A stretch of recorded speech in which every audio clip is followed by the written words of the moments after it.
안녕하세요. 저는 서울에서 거주하고 있는 40대 여자입니다. 지금 슬아에 아들 한 명 있고 둘이서 행복하게 잘 사는 중이에요. 다들 아빠는 어디로 갔는지 궁금해 하실 텐데 오늘 그 이야기를 한번 해볼까 합니다. 불과 몇 년 전 일이지만 아직까지도 어제 일처럼 생생해요. 그때의 충격은 정말 죽을 때까지 잊지 못할 것 같습니다. 다들 저의 이야기를 들으시면 많이 놀라실 거예요. 저는 남편과 조금 일찍 결혼했어요. 몇 년 연애라고 결혼한 것이 아니라 가볍게 만난 사이였는데 혼전 임신을 하게 되어 결혼을 하게 된 것이죠. 아이를 지운다는 생각은 단 한 번도 한 적이 없었고 남편이 키우지 못하겠다고 하면 저 혼자서라도 키우려고 했습니다. 그런데 다행히 남편이 결혼하자고 말해주었기에 저희는 부부가 되었죠. 당연히 양가 부모님들의 반대가 심했어요. 그때 저희 나이가 20대 중후반이었지만 직업을 가진 지 그렇게 오래되지도 않았고 아이를 낳으면 제가 남들보다 승진에 무리가 있고 조금 뒤처지니까 다들 걱정을 해주셨죠. 그런데 저는 저의 승진을 위해 아이를 포기할 수 없었습니다. 저희 부모님은 항상 조언만 해주셨고 선택은 저의 몫에 맡기셨어요. 한 번도 잘못된 선택으로 부모님을 실망시켜드린 적이 없었기에 저도 자신이 있었습니다. 그리고 남자친구네 부모님도 반대를 하셨어요. 둘 다 어린데 돈은 어떻게 모을 거냐며 걱정을 많이 하셨죠. 그런데 남자친구네 집안이 다른 집보다 많이 보수적이세요. 그래서 나이가 30이 다 되어 가는데 부모님과 같이 삽니다. 그렇다 보니 남자친구는 빨리 집을 떠나고 싶다고 해서 결혼을 더 밀어붙였습니다. 결혼을 하면 신혼집에서 살 수 있으니 말이죠. 결국 저희 고집을 못 이기시고 양가 부모님들은 저희 마음대로 하라고 했고 저희는 정말 잘 살아보자고 약속했습니다. 남편은 저에게 정말 잘해주었고 좋은 아빠가 될 것 같았어요.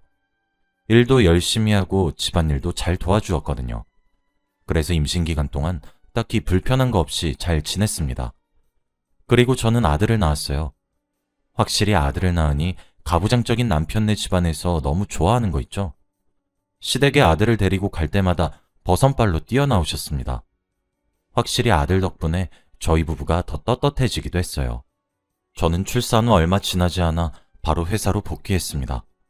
남편도 일을 하고 있었고 저도 직장을 다녔기에 아이는 시댁이나 친정에 맡기거나 아니면 베이비시터가 보살펴 주었죠. 저는 일을 너무 좋아하는 사람이었기에 주부로 못 지내겠더군요. 다행히도 제가 복귀를 막을 사람이 없었고 오랜만에 본 동료들도 저를 다 반겨주어서 금방 적응할 수 있었습니다. 그리고 조금 더 친해지기 위해 아들 돌잔치에 저희 부서 사람들을 초대했어요. 몇 명 되진 않았지만 아들을 보여주고 싶기도 했고 남편을 정식으로 소개해주고 싶었거든요. 그래서 돌잔치 날에 저희 부서 사람들이 왔어요. 소수 인원으로 돌잔치를 진행했지만 그래도 북적북적했죠. 사람들의 축하를 받으며 성공적으로 돌잔치를 마쳤고 회사 사람들에게 남편과 아들을 소개시켜줬어요. 남편이 워낙 처음 본 사람들과 대화를 잘 나누는 편이라서 직원들과 스스럼 없이 대화를 주고받더라고요. 특히 저희 팀장님과 정말 많은 이야기를 했습니다. 팀장님은 남자분이신데 회사에서 저와 가장 친해요. 직장 상사보다 동네 오빠 같은 느낌이 더 강해서 사적으로도 자주 만나고 밥도 먹고 그럽니다. 그래서 팀장님에게 제 남편을 꼭 소개시켜주고 싶었어요.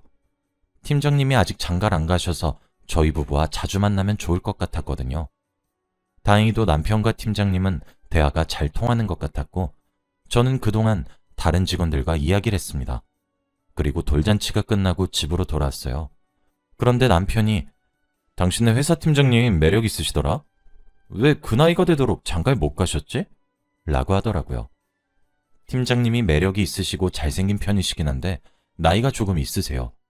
아마 결혼할 시기를 놓치셔서 장가를 못 간 것 같았죠. 그래서 저는 팀장님 외로우니까 당신이 자주 만나서 좀 놀아드려 라고 했죠.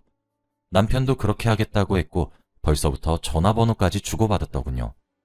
그리고 며칠 뒤 벌써 만나기로 약속까지 잡았다고 했습니다. 둘 다 골프라는 취미가 있어서 그런지 만나서 같이 골프를 치러 가기로 했다고 하더군요. 저는 골프에 흥미가 없어서 매일 남편 혼자 보내는 게 마음이 쓰였는데 팀장님이 같이 가주시니까 오히려 고마웠습니다. 알고 보니 팀장님도 매일 골프를 치러 갈 사람이 없어서 혼자 다니셨더라고요. 다행히 저 덕분에 둘이서 골프 친구가 되었으니 조금 뿌듯했습니다. 소개를 잘 시켜준 것 같았죠. 그렇게 둘은 주기적으로 골프를 치러 다녔습니다. 한 달에 몇 번씩은 같이 골프를 치러 가니까 남편이 그만큼 가정에 소홀해지더라고요. 아들 육아는 자연스레 제가 하게 됐고 남편은 팀장님과 골프를 치러 갔습니다. 그런데 남편이 워낙 골프를 재밌어하고 팀장님과 같이 치는 걸 좋아하니까 말릴 순 없었어요. 그래서 처음엔 아무 말 하지 않았어요. 남편이 드디어 자기 인생을 찾은 것 같다. 너무 행복하다. 이런 말들을 저에게 늘어놓으니 제가 거기다 대고 찬물을 끼얹을 수 없었습니다. 너무 좋아하는 게 눈에 훤히 보였거든요. 그런데 남편이 그렇게 밖으로 나다닐수록 저는 육아가 점점 더 힘들어졌습니다. 아들이 계속 크는데 저 혼자서 감당해야 하니 너무 벅찼죠. 하지만 시간이 지날수록 남편의 귀가 시간이 점점 늦어질 뿐더러 술에 만취가 돼서 돌아오니 더 이상 참을 수 없었습니다. 원래라면 골프만 치고 와서 항상 해가 지기 전에 돌아왔어요. 그런데 한 달, 두 달이 지나니까 술을 먹으면서 새벽이 되어 들어오는 거 있죠. 여자들이랑 있는 게 아니라 남자인 팀장님과 있으니 걱정이 되거나 의심을 하진 않았습니다. 제가 알고 있는 팀장님이 워낙 좋은 사람이고 믿음직스러워서 나쁜 술집에 갈 거란 생각은 전혀 하지 않았죠. 저는 단순히 가정을 내팽겨치고 놀러 다니는 남편이 너무 미웠습니다. 그런데 제가 남편한테 주의를 안 준 게 아니에요. 가정에 충실해달라. 아들이 아빠를 찾는다. 이렇게 말을 해도 항상 적반하장이었습니다. 그리고 어디서 술을 먹고 어디서 골프를 치는지 알려달라고 하면 지금 남자들끼리 건전하게 노는데 설마 의심하는 거야? 나 이렇게 속박돼서 사는 거 싫어해? 아들은 조금 강하게 키워야 되는 거 몰라? 라고 말을 하며 뻔뻔하게 대답했죠. 제가 화를 내면서 말도 해보고 속상하다고 울면서 말한 적도 있습니다. 그런데 그럴 때마다 나중에 이야기하자며 핑계를 댔고 팀장님과 골프를 치고 술 먹고 들어오는 건 변하지 않았습니다. 남편이 말이 통하지 않으니 결국 팀장님에게 말을 해보기로 했어요. 팀장님이 워낙 저와 친하니 눈치껏 제 편을 들어주실 줄 알았습니다. 팀장님을 조심스럽게 불러 회사에서 이야기를 나누었어요. 골프 모임을 조금만 줄여달라고 했습니다. 그리고 술도 먹지 않았으면 좋겠다고 했죠. 당연히 제 편을 들어줄 줄 알았던 팀장님은 예상외의 반응을 보였습니다. 수연씨, 보기보다 앞뒤 꽉 막힌 사람이었네. 남편을 그렇게 잡으면 쓰나. 그러다가 남편 떠나가? 이 말을 한 뒤 자리를 떴습니다. 팀장님의 반응에 놀랐는데 팀장님이 제 앞을 지나면서 맡은 향수 냄새에 더 놀랐어요. 바로 저와 똑같은 향수였거든요. 정말 강하고 진한 냄새였습니다. 제가 옛날부터 팀장님과 같이 일하다 보니 팀장님이 쓰던 향수를 알아요. 매일 똑같은 향수만 쓰시는데 그때 맡은 냄새는 제가 쓰던 향수와 똑같은 냄새였습니다. 그리고 더 놀라운 건 바로 그 향수를 제게 선물해준 사람은 남편입니다. 연애를 했을 때 자기가 좋아하고 저와 잘 어울릴 것 같다며 생일 선물로 선물해준 거예요. 그래서 제가 이 향수를 뿌렸을 때 남편이 정말 좋아합니다.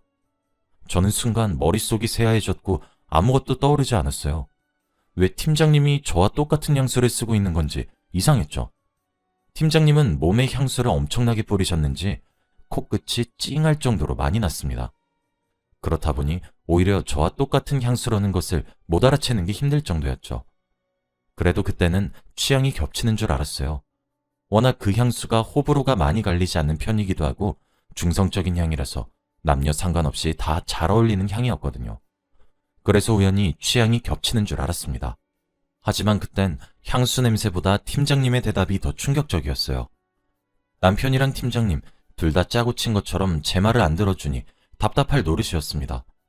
제가 이렇게 말을 해도 남편은 여전히 골프를 치러 다녔고 가정에 소홀했어요. 저는 정말 집안일을 하고 밖에서 돈을 벌어오는 사람이 되었습니다. 집안에서 남편과 마주치는 일도 적었고 대화도 거의 하지 않았어요. 남편은 자기 물건이 어디 있는지 물어볼 때만 저를 찾았거든요. 아들도 이제는 아빠를 찾지 않았고 오히려 아빠를 어색해했습니다. 저희 가정을 이렇게 둬도 되나 싶을 정도로 분위기가 많이 안 좋았어요. 그리고 저는 그날도 여느 때와 다름없이 집안일을 하고 있었습니다.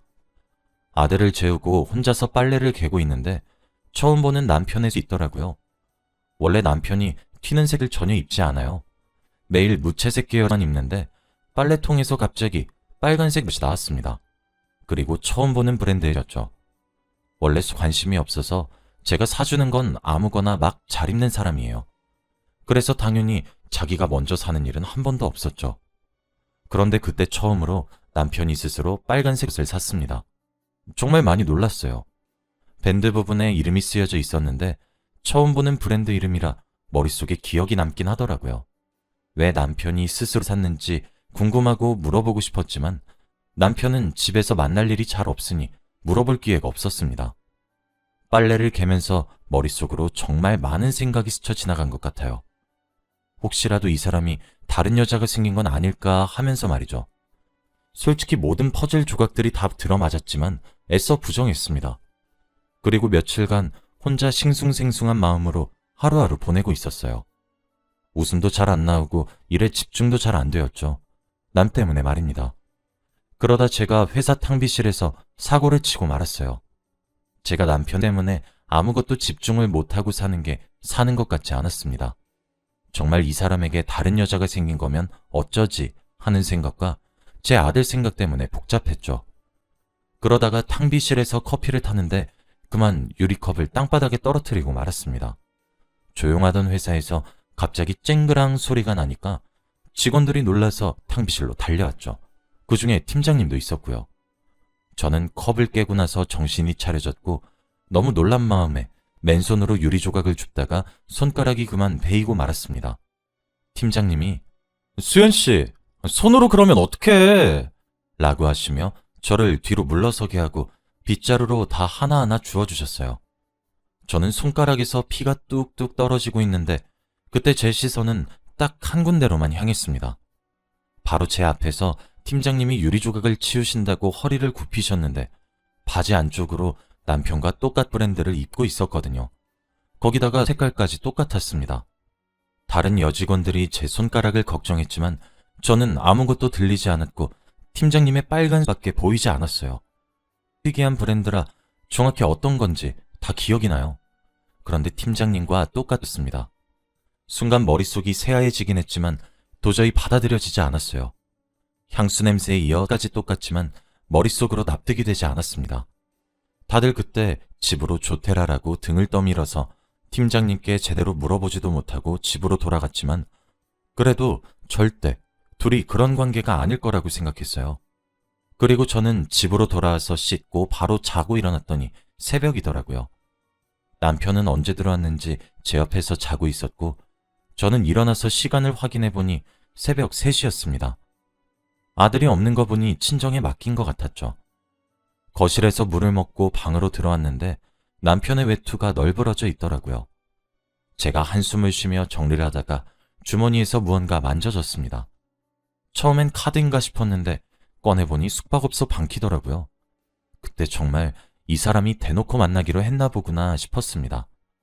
저는 그 숙박업소 이름을 기억해두고 남편이 과연 누구를 만나는지 제대로 알아보려고 했어요. 계속 심증만 있고 정확한 물증이 없으니 확실하게 알고 싶었죠. 저는 다음날 주말이었기에 남편이 나가고 얼마 지나지 않아 뒤를 따라 나갔어요.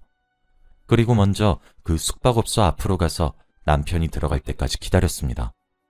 얼마 지나지 않아 남편 차가 그곳으로 들어갔고 저는 숨이 잘 쉬어지지 않았어요. 제가 예상했던 불륜을 정말 저지르고 있었다고 거의 확실한 증거니까요. 그리고 그때 방호수를 기억해두고 그곳으로 들어가려고 했습니다. 하지만 도저히 혼자서는 못 들어가겠더라고요. 남편이 다른 사람과 있는 그 장면을 제 두 눈으로 보면 기절할 수도 있을 것 같았습니다. 그래서 오랜 고민 끝에 경찰과 함께 들어가기로 했어요. 경찰 두 분에게 양해를 구한 뒤 사정을 설명하고 들어가기로 했죠. 그 방으로 가는 내내 정말 불륜이면 이혼을 해야 하나 말아야 하나 정말 많이 생각했어요. 식은땀이 줄줄 흘렀고 심장이 미친 듯이 뛰었습니다. 문 앞에 도착하고 몇 분이 지나지 않아 방으로 들이닥쳤어요. 방문을 열고 그곳에 들어갔는데 저는 방 안의 모습을 보고 기겁을 했습니다. 그곳에 남편과 있던 사람은 바로 팀장님이었거든요. 저는 그 두 사람의 모습을 보고 말이 나오지 않았습니다. 두 사람이 그곳에 있던 모습은 말로 설명할 수 없는 광경이었거든요. 경찰들도 저만큼 많이 놀랐습니다. 팀장님과 남편은 급히 얼굴을 가렸고 결국 경찰서로 가게 되었죠. 경찰들도 정말 많은 불륜 현장을 봤지만 이런 경우는 처음이라고 합니다. 저는 말이 나오지 않았고 속이 메스꺼워서 계속 구역질만 했어요.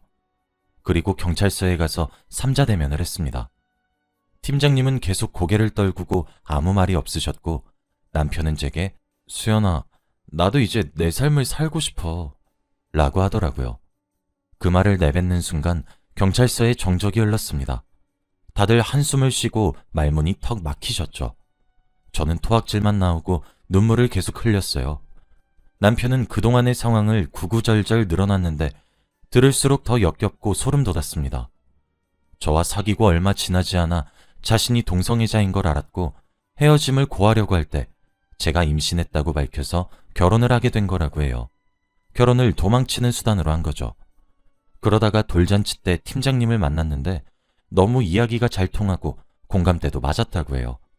그날부터 둘이 계속 만나다가 결국 이 지경까지 오게 되었다고 합니다. 능력 좋고 성격 좋은 팀장님이 장가를 못 가신 이유도 바로 동성애자였기 때문이죠. 남편은 저에게 미안하다며 이혼한다고 해도 할 말이 없다고 해요. 그래서 모든 선택은 저에게 맡긴다고 했습니다. 저는 고민을 할 게 없었어요. 어떻게 동성애자 남편과 같이 삽니까? 그리고 더 무서운 건 몇십 년간 저를 속인 거예요. 차라리 다른 여자를 만나지 어떻게 유부남이 남자를 만날 수 있나요? 여자로서 그때 자존감이 바닥을 쳤고 얼굴을 들고 다닐 수 없을 만큼 부끄러웠습니다. 남편은 저에게 이혼을 하면 위자료를 섭섭치 않게 많이 준다고 했고 저는 그 자리에서 남편의 뺨을 내리쳤어요. 남편은 맞고서도 아무 말 하지 않았죠. 저는 순응하는 그 모습도 정말 꼴보기 싫었습니다. 조사를 다 받고 경찰서에서 나와 각자 갈 길을 갔어요. 남편은 그 뒤로 집에 들어오지 않았고 저와 아들이 없는 시간에 한 번 와서 짐을 싹 다 빼갔더라고요. 그리고 바로 이혼을 했고 아들은 제가 키우기로 했습니다. 워낙에 아빠와 있는 시간이 없다 보니 이혼하고 나서 한 번도 아빠를 찾지 않더라고요. 남편과 팀장님은 어떻게 된진 모르겠지만 회사에 소문이 나고 말았습니다. 저희 남편과 팀장님이 그렇고 그런 관계인 것이 소문이 났고 저와 팀장님이 평소에 많이 친했던 걸 알았던 직원들이 하나같이 놀랐죠. 그리고 결국 이 소문이 점차 커져서 걷잡을 수 없게 되었습니다. 결국 팀장님은 사직서를 내고 회사를 나가셨죠. 그리고 저는 팀장으로 승진을 했습니다. 그 사람의 자리를 물려받는 게 찝찝하긴 했지만 그래도 승진은 좋은 거니 기분이 나쁘진 않았어요. 그리고 제가 분위기를 바꾸기 위해 정말 많이 노력했습니다. 지금은 오랜 시간이 지나서 다 같이 터놓고 이야기할 수 있지만 그때 그 이야기가 거의 금기어가 될 정도로 직원들이 제 눈치를 많이 보던 때가 있었어요. 저도 그땐 많이 예민했고 힘들었습니다. 그래도 지금은 나아졌고 앞으로 인생에 더욱 충실하게 살려고 해요. 전 남편은 양육비는 꼬박꼬박 입금하는데 어디서 뭐 하는지 전혀 모릅니다. 시부모님도 갑자기 연락이 두절됐다며 모른다고 하더라고요. 저도 전혀 궁금하지 않고 아들도 아빠 생각은 전혀 하지 않는 것 같습니다. 오래전 이야기지만 어제 일처럼 그때의 느낌이 아주 생생하게 기억이 나요. 지금은 이렇게 여러분들에게 이야기할 수 있을 만큼 상처가 많이 아문 것 같습니다. 다들 꼭 배우자 잘 만나시길 바랄게요. 저처럼 뒤통수 당하지 마세요. 저의 이야기는 여기까지입니다.